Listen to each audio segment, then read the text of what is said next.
and IsraEL, and you can download it free on the internet.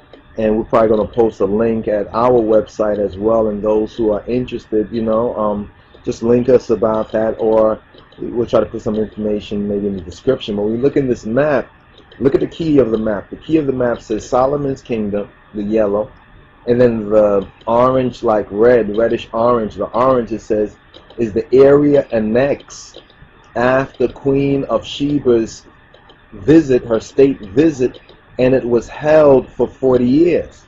Now, if you understand what part of the Middle East this is, where the true Israel and Judah today, this is what they call Saudi Arabia and Mecca. But if you do a little bit of historical research, you'll recognize that Saudi Arabia was only named Saudi Arabia after like around 1930 or after 1930, basically. So this is a new thing. Before 1930s and everything, there was no Saudi Arabia. Before, like, I think it was 1930, 1920, but before the 19th century, if you went back in the 1800s, there was no Saudi Arabia. It was called Arabia or Western Arabia. You understand? Western Arabia and Southern Arabia, the Horn of Africa. You understand? The Gulf of Aden, the Gulf of the Garden of Eden, is really the true area and location of the biblical Israel.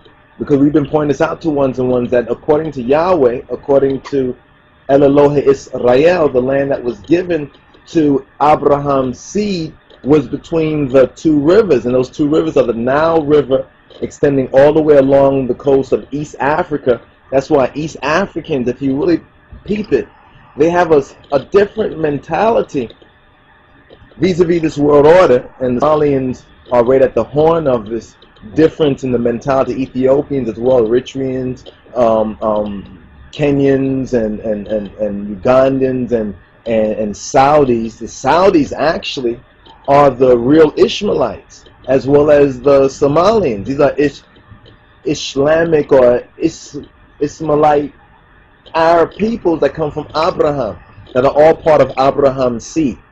You understand? But because of migrations, wars, and other type of persecution and disobedience of our people in the covenant, we have been dispersed, we've been pushed around, we've lost. If you look at what's going on in Africa for the last hundreds of years, if you understand that the Sudanese people are the original, what they call the Ahlul Bayt, the original family of the Prophet Muhammad, are those black so-called Arabs or